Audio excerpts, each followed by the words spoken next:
So today's session is all about basketball, and I have to ask a question first, all of you. So, how many of you are R users, and how many of you are Python users? So, if you're like R user, raise your hand. Oh, okay, 2%. It's okay.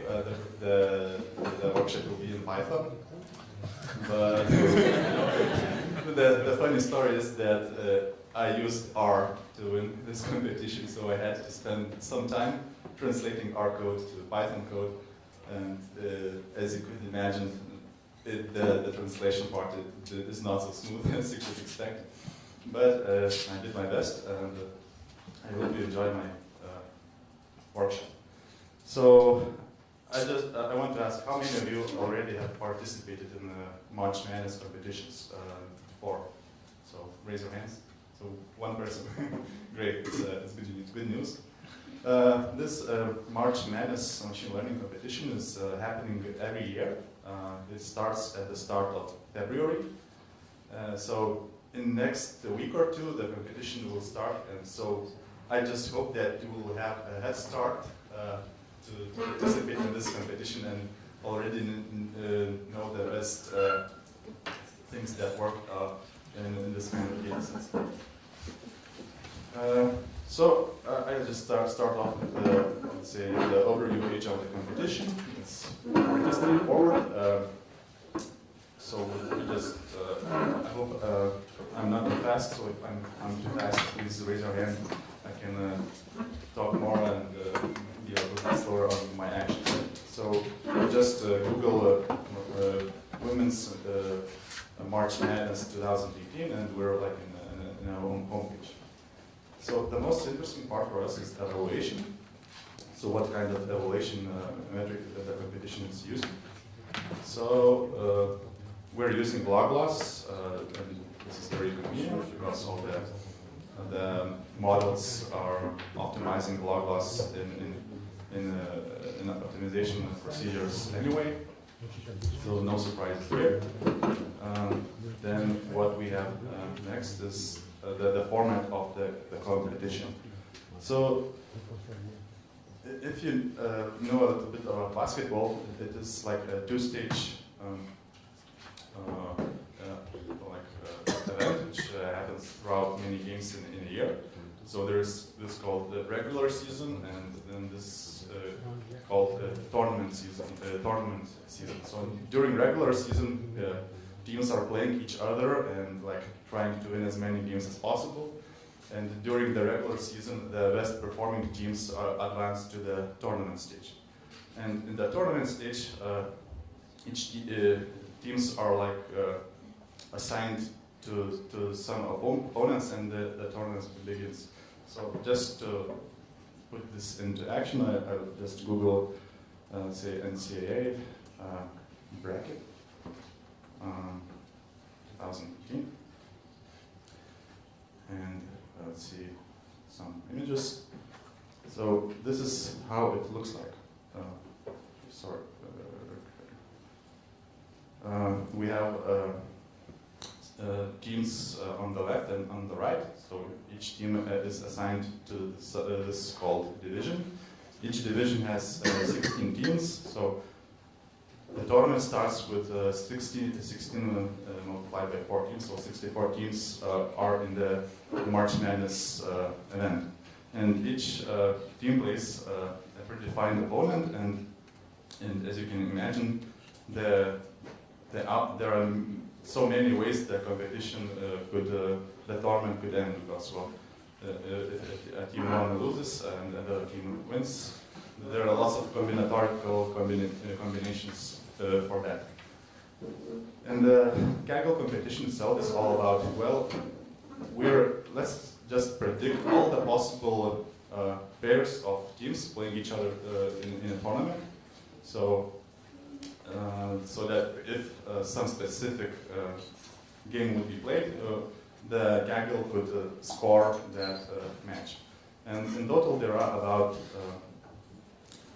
2,000 possible matchups, and only about 60 of those become realized or become like a fact during the tournament. And we have like a submission file where we have like year, team ID 1, team ID 2, and like a probability that the team is going to win. And I have prepared a notebook. So if you open your Kaggle account and in the search field you would type in Paris madness, right? I hope something will pop up. Yeah, and this is a notebook I have prepared. I would just suggest you not to go straight to the results because, well, the idea of this workshop is to show the thought, the process of thought, how to start from scratch and achieve a result. So I guess most of you already have opened it, and so on the top right corner we press 3 dots and press fork Kaggle. This might take about 30 seconds or so, so be patient. So everyone up to speed now, okay? It's good to be with yeah, so during presentation parts, during the presentation part, like an hour ago, the Kaggle was down, and I was very stressed that I would not be able to present this workshop. So, thanks God, everything turned out okay. So I'll wait. So who has not yet forked the kernel? Everyone. Okay. So we'll just start off with simple imports. I'm not going to talk much about what they are. So we're just going to run the code by one chunk at a time. So I run the imports, and we can see that we have like several files in the competition. I'm not going to say what is the importance of them because it will be revealed at itself. And then we load the data. There are three most important files in this in this competition. So it's tournament results. So all the historic information of all previous March Madness matches up to date. And then we have seeds. What is a seed? So if we came back to that bracket, each team has a number assigned to the team, and it represents the strength of the team before the competition. So it's based on how many, on the winning percentage, and maybe some expert opinion. And this is called seeding. So in general, in the first round, if you're like #1 seed team, you'll play a 16 seed team. Okay, back to, sorry. Okay, so we have seeds, and then we have regular season results. So all the matches played, I think, since 2010. Okay, so let's take a look what data we have here. So we already see that tourney results only has 500 rows. So we're going to build a model based on 500 observations. So it is very, very hard task to build a model with such low number of observations. And then let's take a look about seeds. There are some over 1,000 records in the regular season results. So there have been played over 46,000 regular season matches since 2010 or so. Okay, so we have some basic statistics. Let's take a look at what data we have here. So how many of you are familiar with basketball box scores and what they mean? Okay, so minority. Well, in general, what happens? The two teams are playing each other, and each player in a team makes some kind of action. So it's either it makes a shot, whether the shot goes into the basket, so the points are scored. Then there are some statistics about how many rebounds. So if a team 1 misses a shot, and if you're able to like recover the ball, you are recorded with a rebound. And there are some other statistics like steals. So just grab the ball from the opponent team. There's personal fouls, so if you play rough, you get penalized. There are blocks, so this is kind of standard stuff you would see if you open any basketball match and look at the statistics. So the interesting part here is that we have, you can see it, okay. So we have a winning team ID and losing team ID. So we already have a structure in this file that all the features starting with W are like statistics about the winning team, and L statistics about the losing team. And we have some other fields like, okay, this is scores, so what was the final result of the match. Location is whether the winning team was playing in its home court or was playing in, let's say, in losing team's court, and there's neutral courts as well, number of overtimes and such. Okay, so this is a brief overview of what we have. This is not much, as you can see. Okay, then let's look at some descriptive statistics by season. So the reason here is to look statistics by season because, well, there might be some interesting trends because, well, the rules change, maybe the players are starting to play in different style. And if you look closely enough, so we have, let's say, winning team scored points. So there is some trend that, okay, in season 2013 they were on average 68 points scored, and now in the season 2018 it's 70 points. So teams are scoring more points, but probably the difference is not statistically significant. And this is I will just save time and say beforehand that, well, it seems that seasons are pretty stable, and probably adjustments to like some changes in basketball rules are not necessary. Then we look at the tournament results.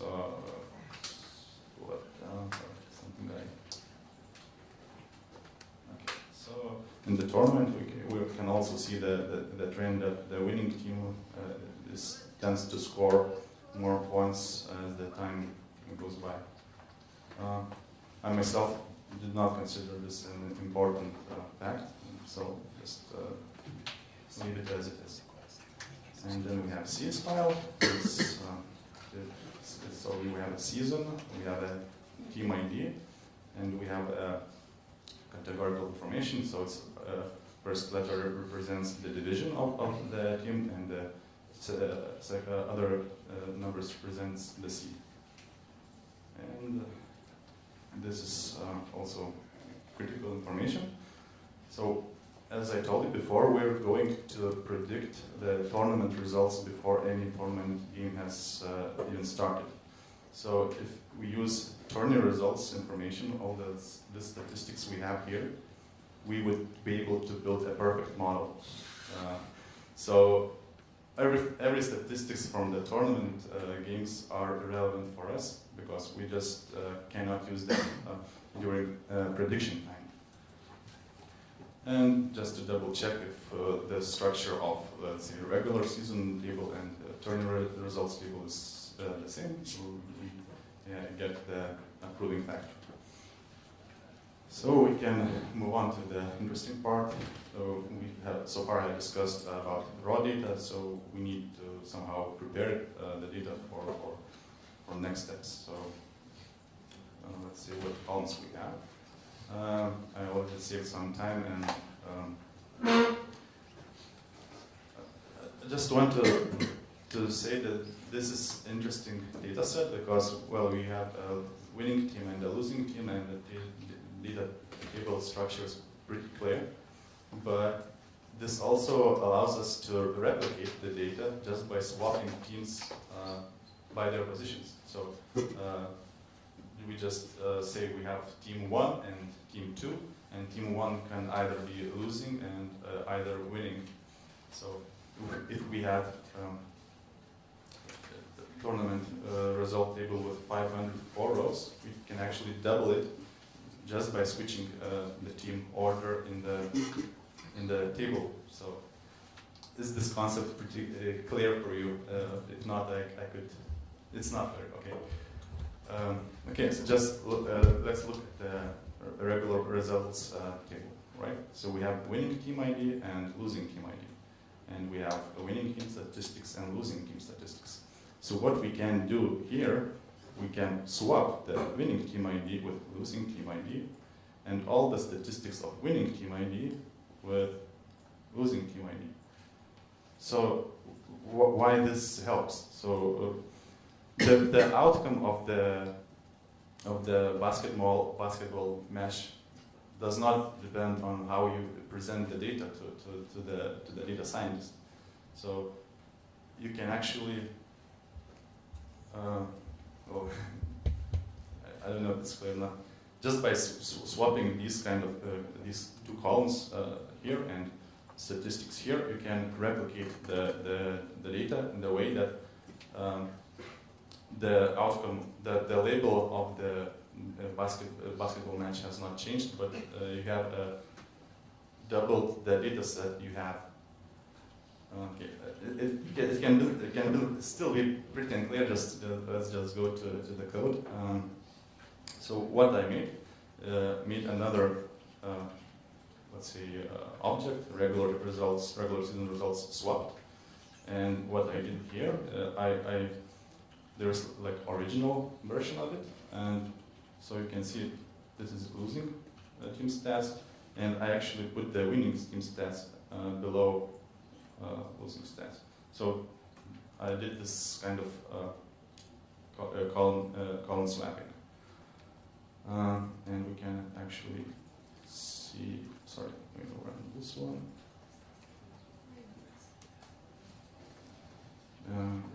Yeah. Okay, let's just run this twice. It's not. Okay. So let's just compare the first row of this regular results table and regular results swap table.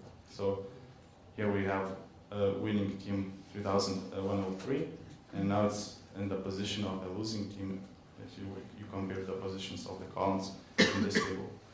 Same goes to the score here, and yeah, these are swapped in this sense.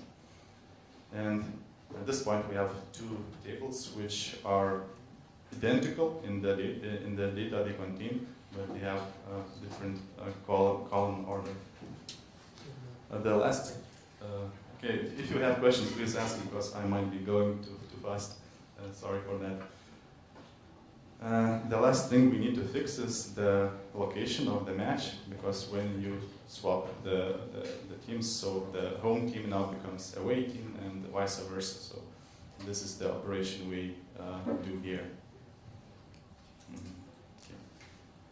Okay, so let's just double check that the operation worked correctly. So we had home team, now it's away team. And it was neutral, it stayed neutral, and now it's away, it's now home team. And now at this point, the naming of the columns is misleading, because, well, this table, original table, is okay. Winning team is still related with winning team columns, and the naming is okay. But the losing team now is, if you wanted to concatenate these kind of tables, you would be not so great with used pandas. So what is the best way to do that is just to replace the, let's say, winning team indicator W with, let's say, team 1, and losing team with team 2. And for the swap version of the table, we replace the losing team with T1 and the winning team with T2. It's so inconvenient. I'm not used to Kaggle kernels.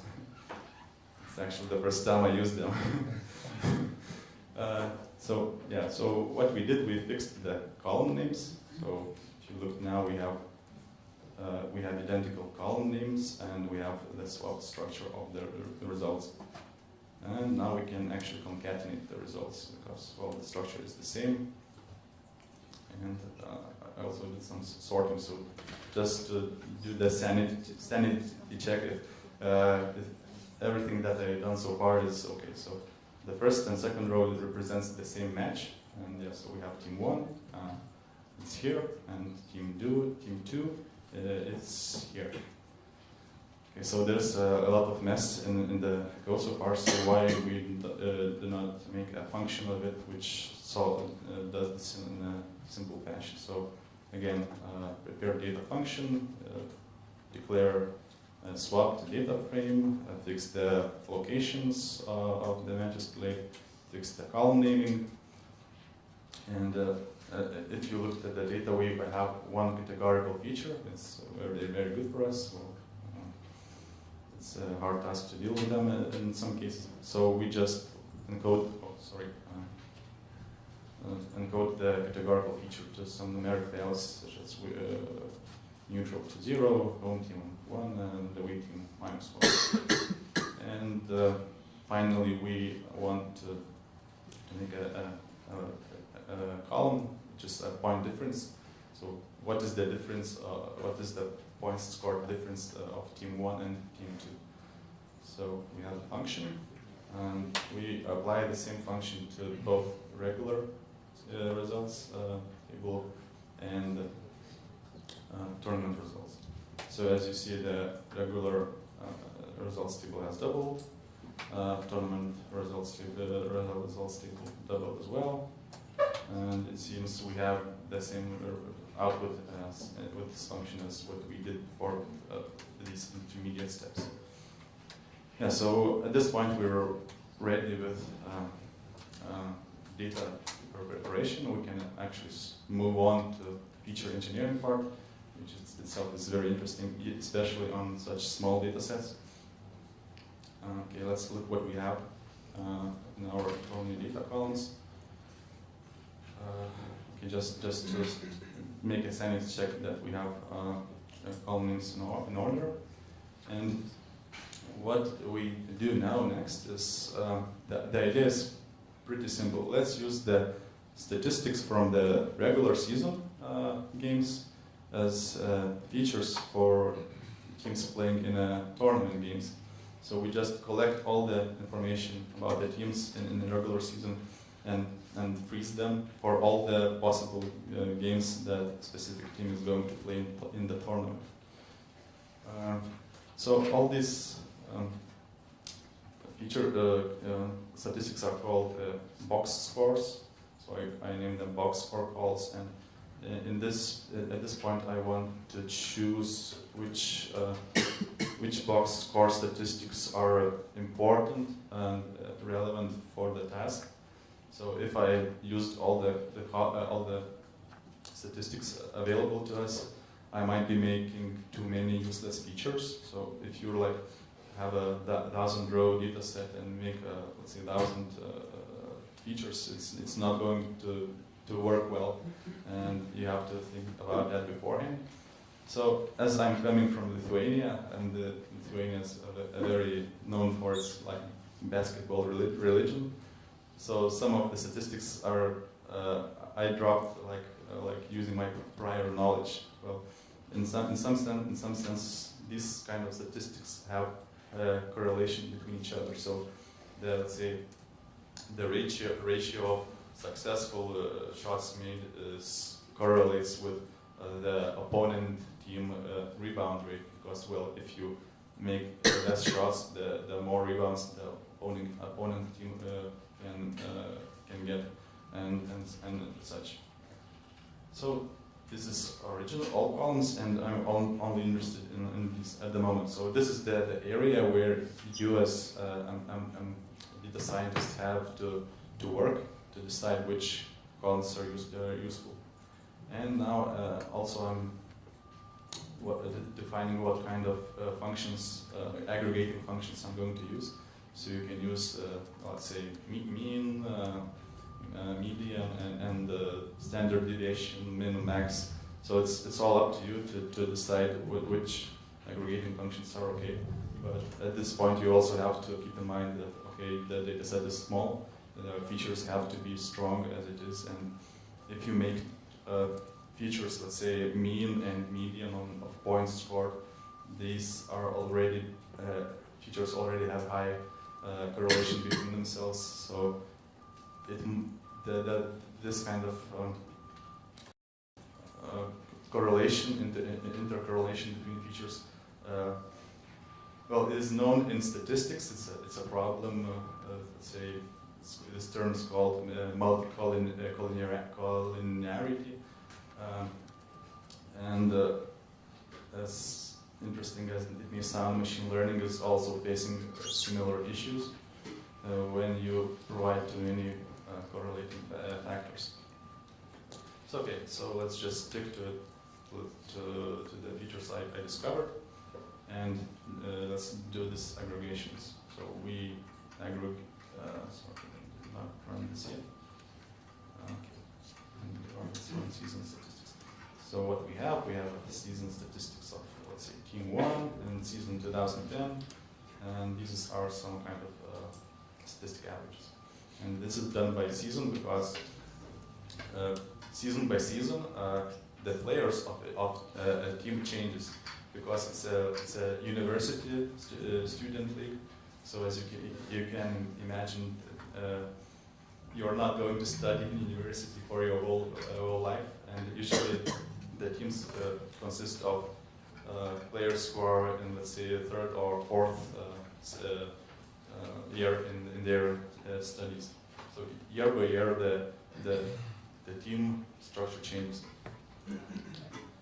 Okay. So if you have, I see here that you take only the mean as a statistic. Is it why not take all the statistics that you can compute? Yeah. So just to save time, I did that before. But if you, let's say, you use both median, standard deviation, min, max. So we already have, like, if I haven't done features like box score selection, it would be like, okay, there's like 50 features there, and multiply by 5 aggregating functions, you already have like 250 features, which is not ideal. And during experiments, the mean function is worked the best. It's interesting as it may sound. So we have this table, pandas data table. We need to to work with indexes. So I will just rerun the same code, but add the reset index thing. Now we have the columns. Let's say row index is fixed, but we still have the issues with column indexes. So this neat little code just concatenates the indexes all together, and you can see what team ID. Yeah. So both row indexes and column indexes are fixed. So I'm not very familiar with pandas, and I actually hate using it. Well, because it's slow, and well, it has some good things, but also some bad things as well. Yeah. So at this point, there's a catch. So we calculated statistics for a team. Let's say a team 2002 in the season 2000, but we have in the tournament we have 2 teams against each other competing in a basketball match, and each team brings its own statistics to the game. So in the modeling sense, we should use both statistics of team 1 and statistics of team 2. And this is what I tried to do in the following cell. So I just take season statistics team 1, season statistics, and make duplicate objects. And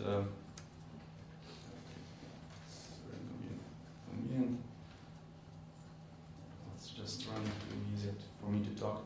So what we have a duplicate objects at this moment, actually containing the same kind of information, but the column naming is done in the way that it would be convenient to merge these data frames later on.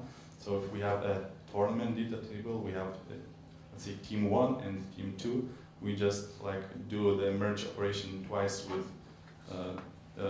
this object and this object corresponding to team 1 and team 2. I guess there are some questions. Does anyone have any? So this is hard to follow.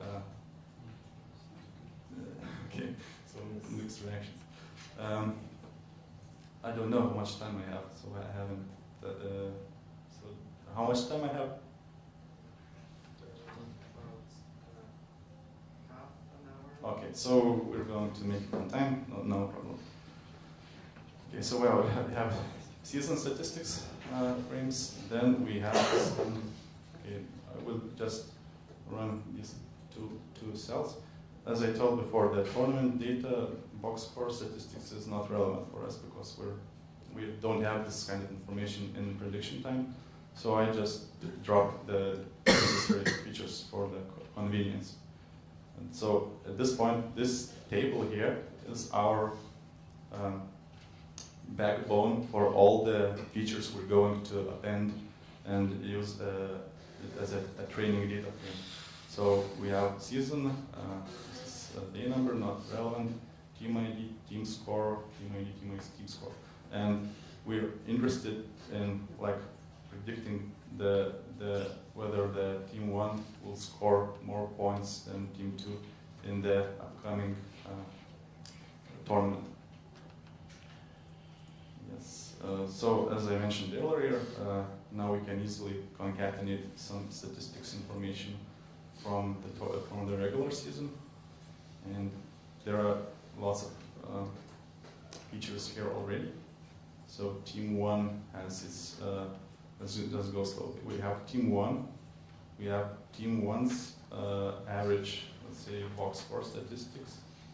So team 1, and the team 1's statistics of the opponent team. So if you're playing in a regular season, you're playing opponents. So if you can actually calculate the statistics of the team of interest and the statistics of the opponent teams. So let's say we play 30 games in a regular season. We have 30 different opponents, and each opponent is different. And maybe the statistics about the opponent team, how the opponent team performed playing against that team, could be useful in predicting the next game outcomes.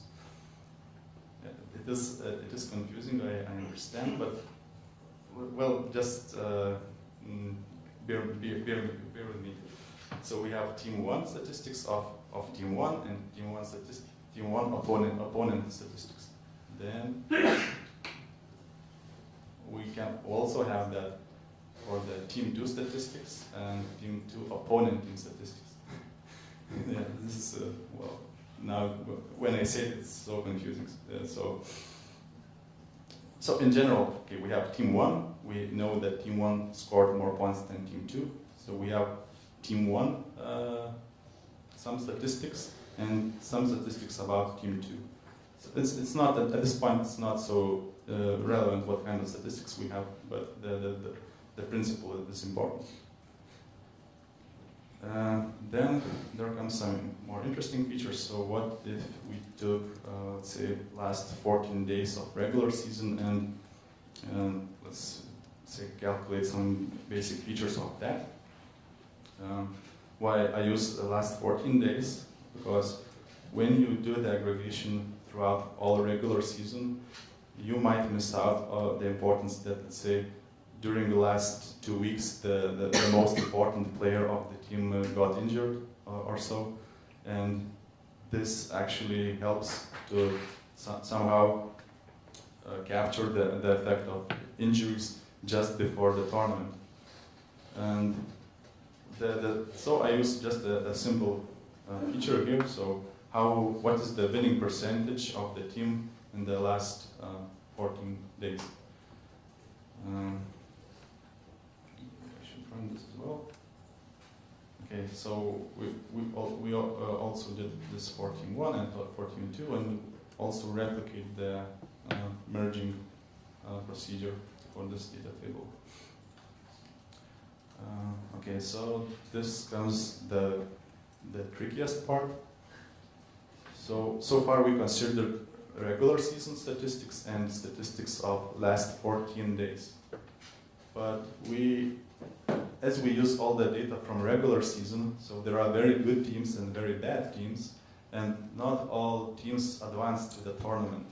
So what if we somehow are able to capture the strength of a team participating in the tournament compared to all other teams participating in the tournament? So what we do here now is we filter out the teams. So we have regular season information, and in this chunk we extract only the teams participating in the tournament, the March Madness, and filter out the games that these teams played in the regular season. So this, I'm sorry, I just forgot what it was, but yeah, but the idea is that we need to somehow reduce the complexity of the regular season just by taking the most relevant teams we need for the prediction. And then this is some interesting part. Actually, this part difference is different what I have used in R, because the Python did not support the functionality of generalized linear mixture models.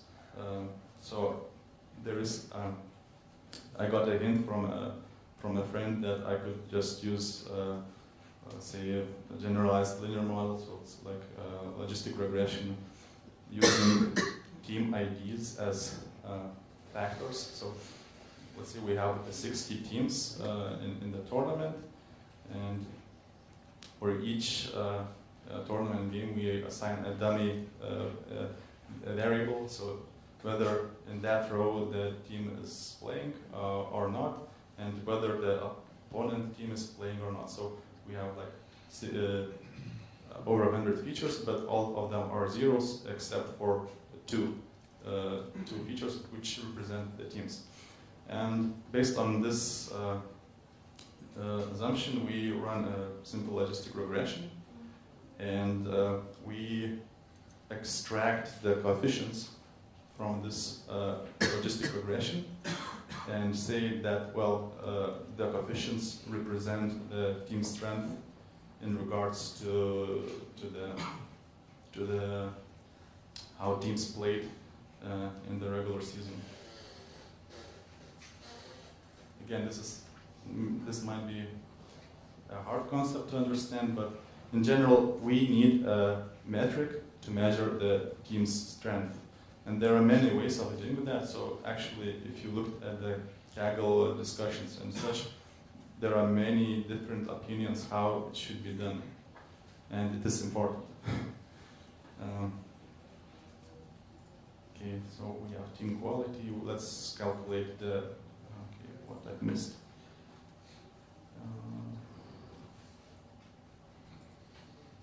Sorry, why did this happen? Okay, so we're running these logistic regressions by each season. Just, well, as I said before, teams change season by season, and we have like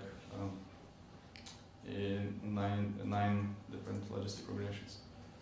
And at this stage, I'm going to extract the columns, the quality. So let's just take a look. I have done this yet. What we have actually here.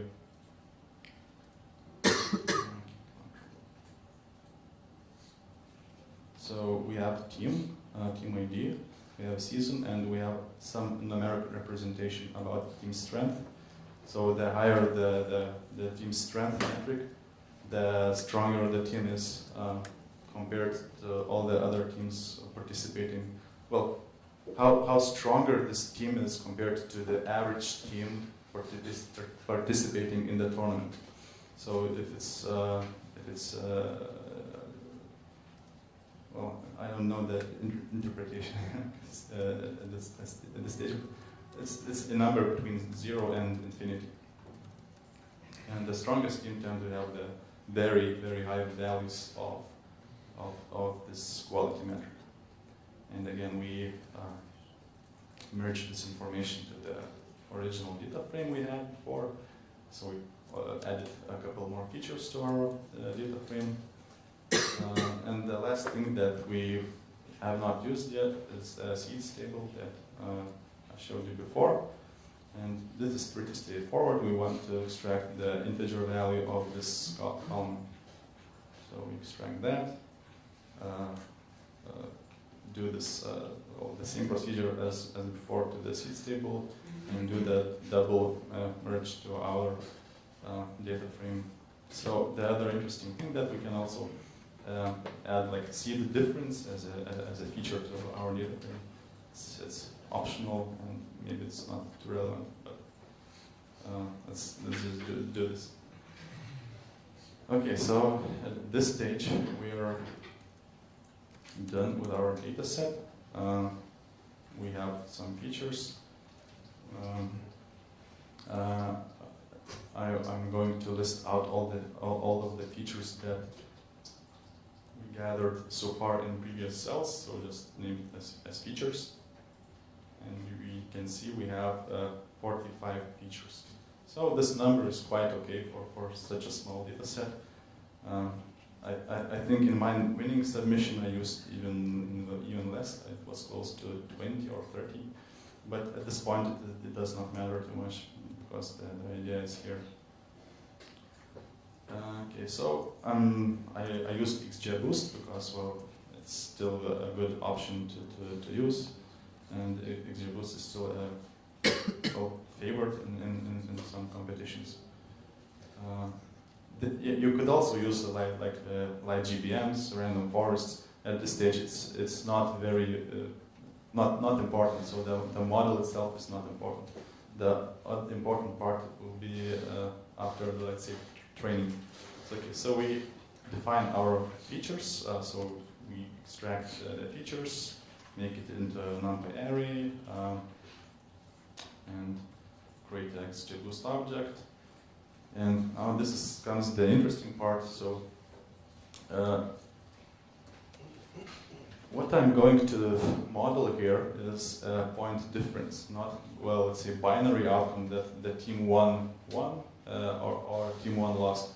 So we're just using going to run regression on the difference of scores played in the game.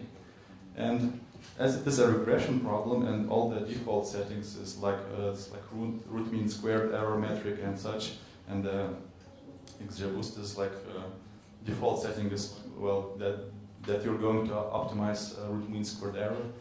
But I thought that root mean squared error is not a very good metric here because we're not really interested in, let's say, minimizing the error of very one-sided games. So if, let's say, team 1 wins by, let's say, 30 points, and if your model predicts that the point difference was only about, let's say, 5 points, so you have like 25 penalty, and you would square it, which is, well, not very like, let's say, intuitive when you build a model. So in this competition, I decided that the metric is the better metric is mean absolute error. So we dropped the square part, and this like penalty of 25 is more comparable to like a penalty of 5 or 2. And here's the catch. So if I'm going to use a mean absolute error, the XGBoost is not like suited for that problem because, well, the objective function by default is like suited for means for like squared errors. So you have to define a custom objective function so that it would optimize the mean absolute error evaluation metric. And there are some quite a few ways, a few objective functions that you can use. So very popular is Cauchy objective function. Then there's log exponential objective metric. So what it does, so it still relies on some square part, but let's say we all know what parabola is, right? So it's like a smooth concave function, and the mean absolute error is like a triangle, if you would like draw, and the modulus function is not differentiable. If you knew about calculus, so absolute. The modulus function is not differentiable, but you can make approximations for this kind of modulus function, so that the tiny part, the limit to the point coordinates, let's say 0, 0, would be concave. So that the function would be differentiable at the 0 point. And this is all that matters, because at that point the modulus function defined by this objective function becomes differentiable. And XGBoost relies on that objective functions has to be differentiable. So we provide differentiable function, and XGBoost knows that, okay, this function has gradients, so analytic representation of the function's gradients and Hessian, and this is that XGBoost can actually optimize. So this was one of the most important parts of what I've done, because it greatly affects the results. So let's move on. We have objective function, which is differentiable. So then we have some set of XGBoost parameters. We set evaluation metric to mean absolute error. We're going to build trees. So we have some learning rates, subsampling, so pretty standard stuff. But there is a trick here that many Kagglers actually use. There is this parameter called num-parallel tree. And this is kind of interesting because during iteration, XGBoost builds not one tree, but let's say 3 trees. And when it calculates the gradient, it takes an average of these 3 models. So during each iteration, you're actually building a mini random forest model. So this is kind of interesting, and it is actually one of the most important parameters when you do the competitive Kaggling in Kaggle.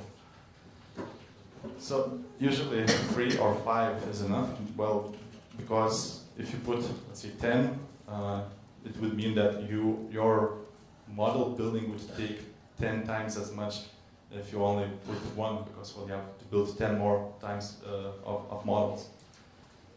And there are some regularization, so how many, what weight we get assigned to leaves. This is also a 3 pruning parameter, so the XGBoost tries to build a model, but then it prunes the tree so that the nodes that were created would, let's say, meet some criteria of the leaf, how fine the leaf is in that specific model. Okay. About the learning rate, you say a comment about changing to... Yeah, so when you build models, your assignment is pick, construct features and define the hyperparameters of your model.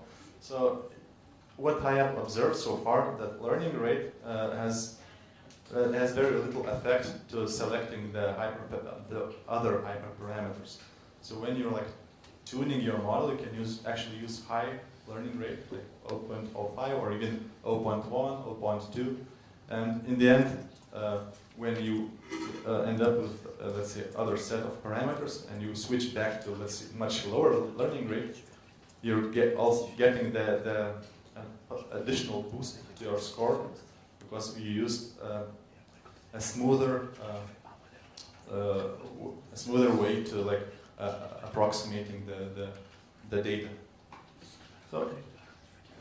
So generally, if you're like doing Kaggle, you would start off with 0.1, just to try to understand what kind of hyperparameters are important. Then you slowly switch to 0.05, and then you go back to 0.02, or even less. So it's 0.01 is, I think, is the minimum. It's not very practical to go below that. Yeah, so let's just go back to this value. Okay. So we have parameters. We understand the objective metric, and let's just do some training. And it's going to take, let's say, a minute or two. So what I'm doing here is also quite important. I'm using built-in function XGBoost cross-validation, which where you can provide, okay, let's use 5-fold key-fold lists. So we built a model, cross-validating models, and we do this 3 times with different random states of the cross-validation part. So in that regard, we're building not 5 models here, but we're building 15 models, but just on different cross-validation splits. And why I do that will be explained pretty soon, I think. Well, okay, there's the output, let's say. So on the cross-validation set 1, the validation mean absolute error is 10.3 points, 33 points.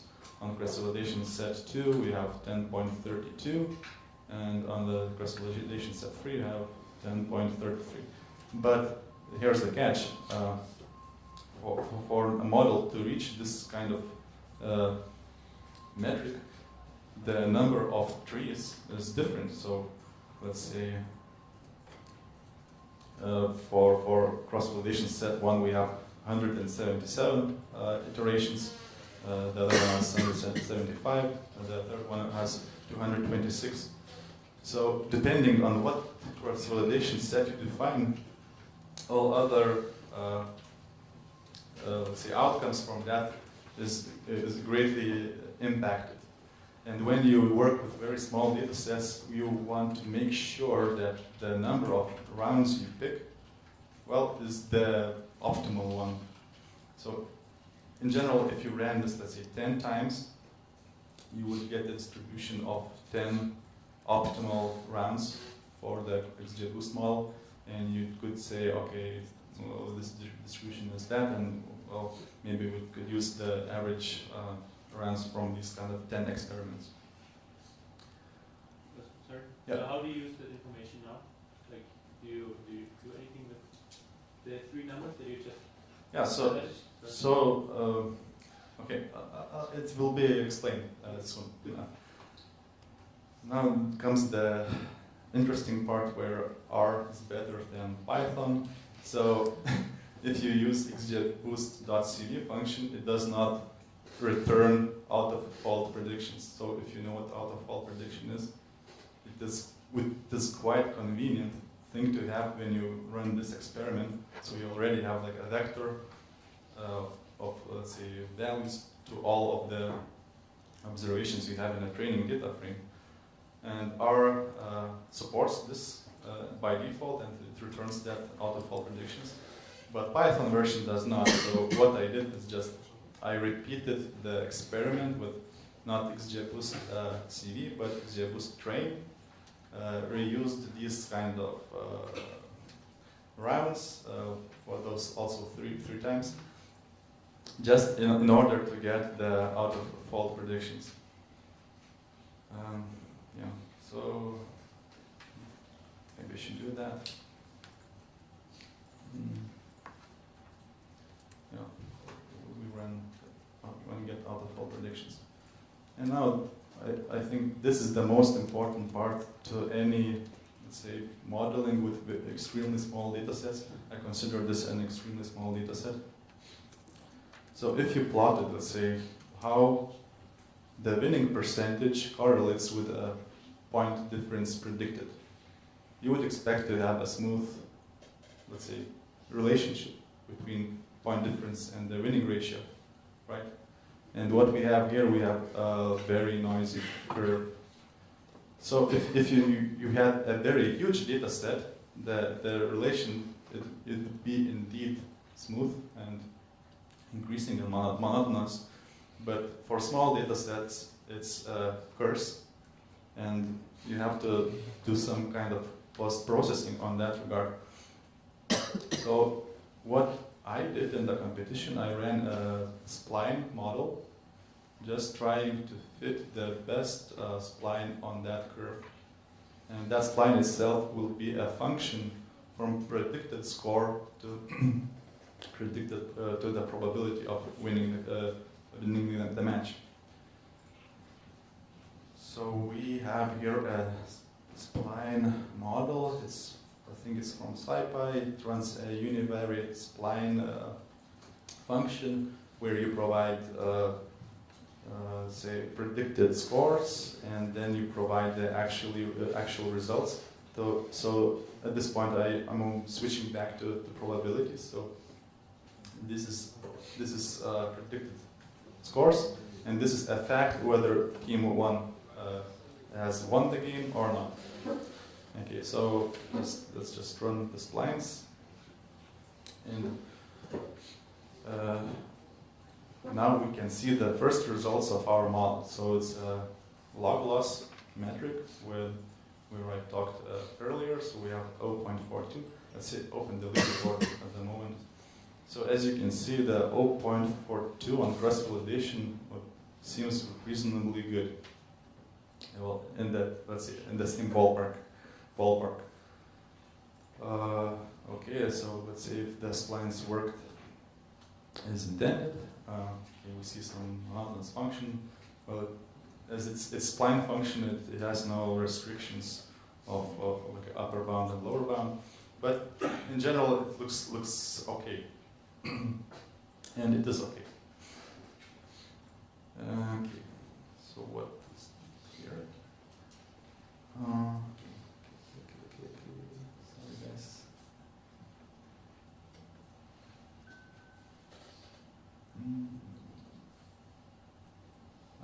Sorry, I actually forgot. Oh, okay. So these scores were without splines. No, it was with splines. Okay. Let's just skip this part. I forgot what I wanted to see here. Okay. So what I wanted to do is do the clipping of the predicted probabilities. So you have a range from 0 to 1, but in fact there are some cases where you need to be a little bit conservative of the predictions you're going to make. So if you Google, let's say, women NCAA March Madness upsets. So it's Wikipedia. Okay, internet is struggling here. So this Wikipedia page has some information about upsets. So what's the upset is when lower ranked team won against a higher ranked team in the first stage or other series. So we can see there has been only one time that a 16th seeded team defeated the first seeded team, and it was in 1998. There has been no such upsets, and there has been quite a few upsets with lower ranked teams. And at this point, you're going to make a bet. So whether this year there will be upsets or not. But for all the other games, I would also want to be take a conservative approach, not to assign the probability of team winning, let's say 100%, because if that upset would happen, you would get heavily penalized. I think the penalty is about 2, or about 3 even. And when you have like 60 matches, so if such upset would happen, you would already lose all your chances. well, making the top 100 would be impossible. So here we just make sure.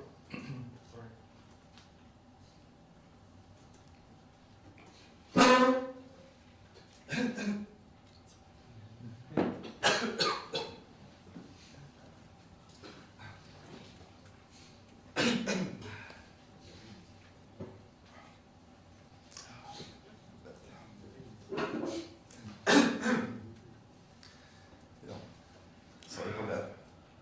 Yeah, so we make conservative approach here. Then what we want to do is, okay, we observed that C's from 1 to 4, there has been only one upset in the last 10 years.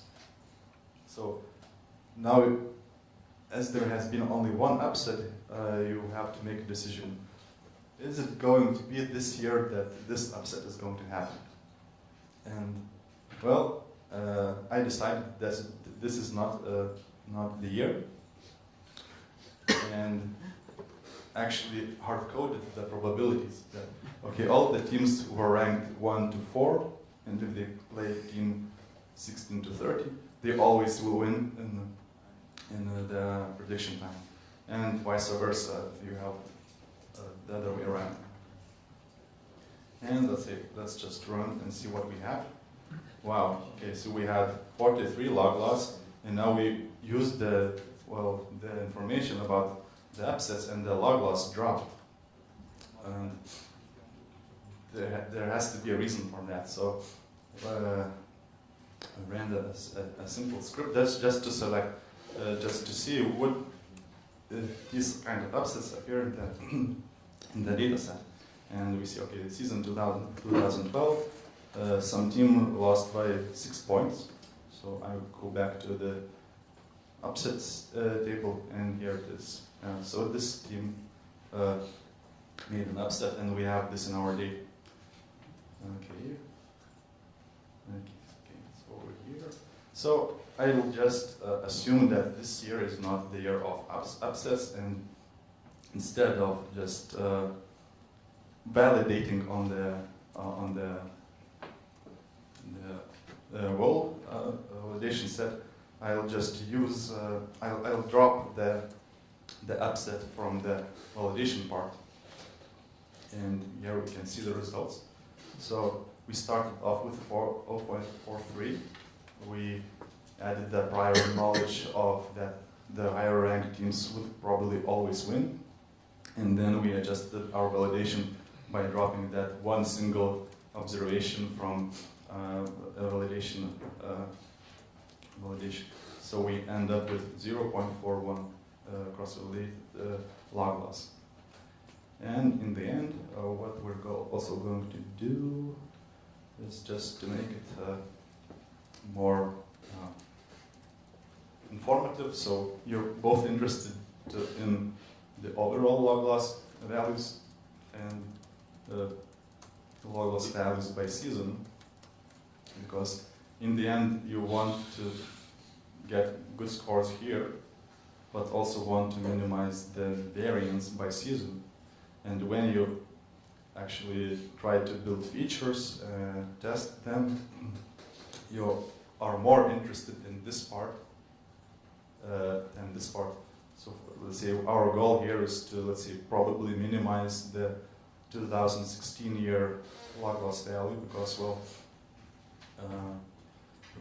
it is like an outlier, and if you're like able to predict an outliers with your extra features, it would probably drop, and it may generalize in the future.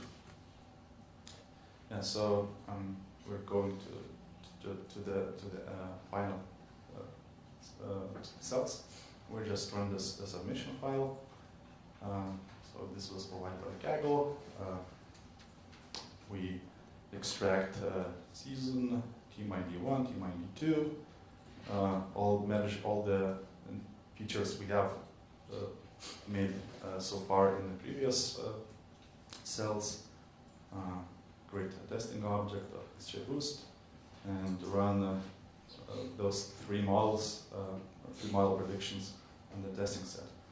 The interesting part here to see is, as we're using all the data, it is sometimes useful to increase the number of rounds determined by cross-validation. So this also comes from statistics. So it's like a bootstrap or jackknife principle that cross-validated parameters, in this sense, a number of rounds are a little bit biased.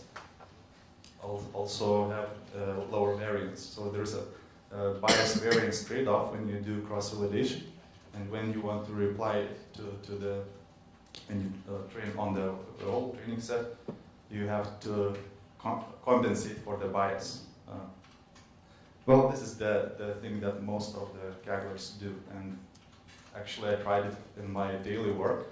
So I had like 4 opportunities to test whether this like multiplication is relevant, and out of 4 times, 3 seemed to be better on the all-out set. And so running predictions, reapplying all the logic we had so far that we want to make overrides. We also average, we had like 3 different fault splits, so we make an average of these models as well.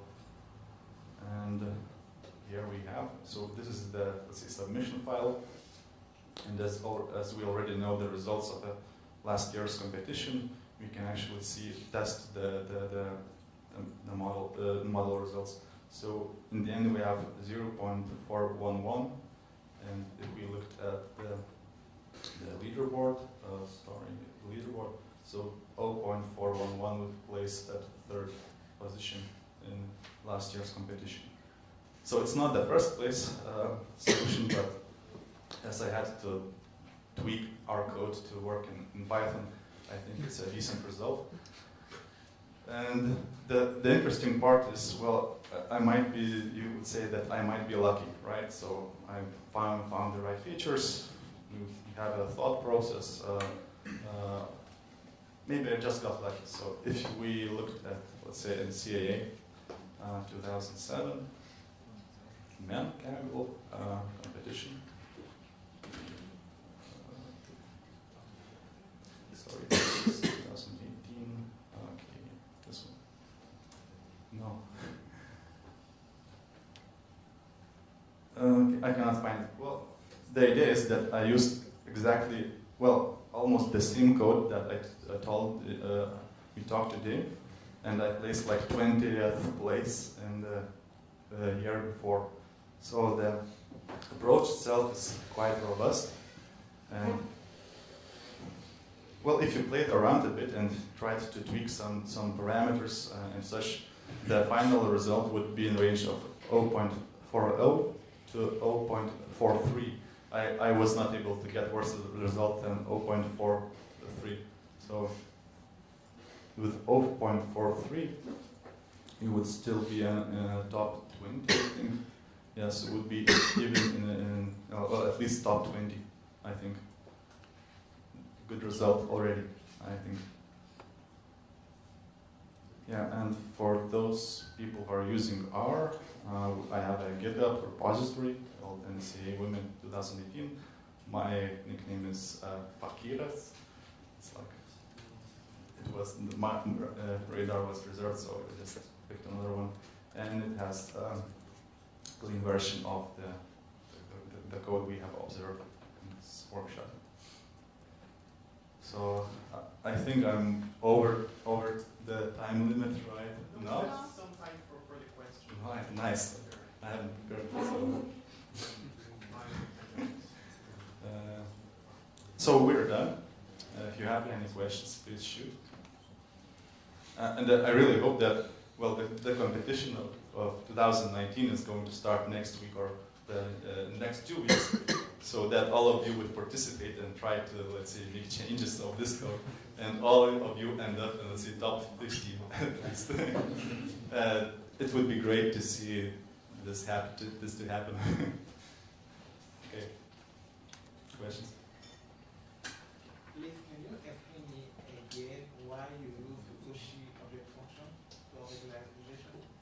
sorry. The Cauchy function. Cauchy function. Well, okay. Cauchy. Why I use Cauchy function?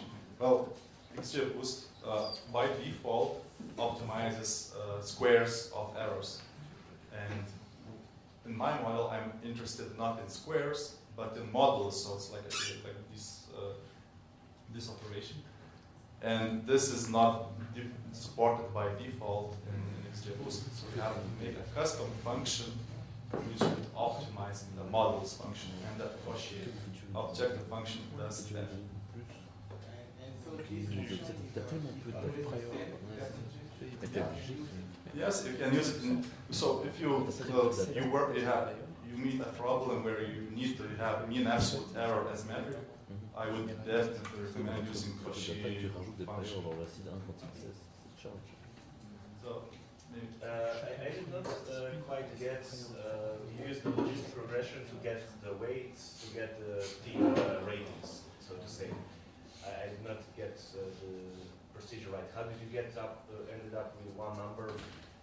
Okay, so you have regular seasonal data, and we have two columns: winning team ID and losing team ID. So in R, you would write, let's say, as factor team ID. I don't know if it makes any sense to Okay, it's your one button coding.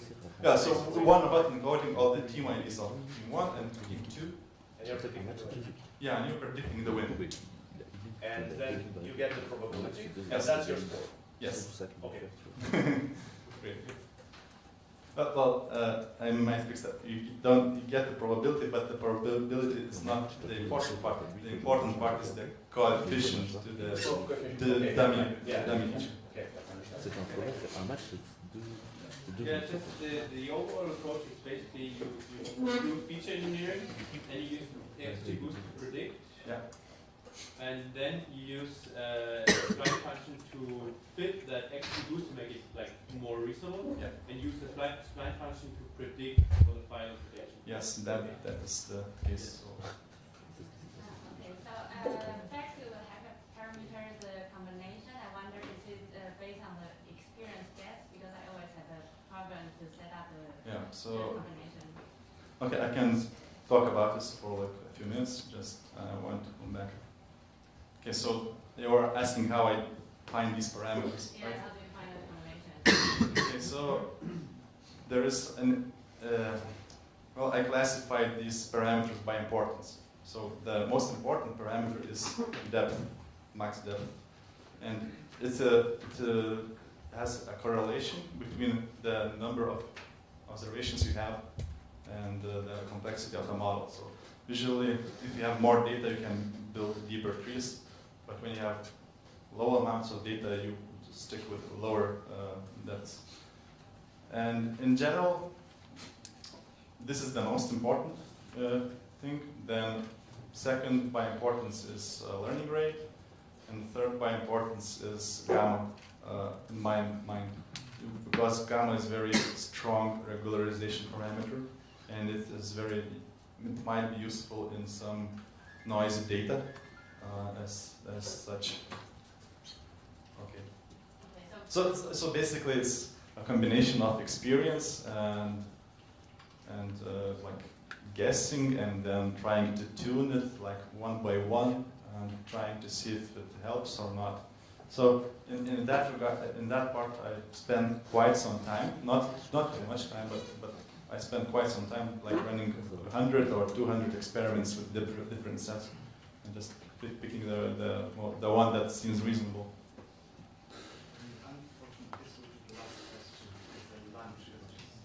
Okay, so the guy.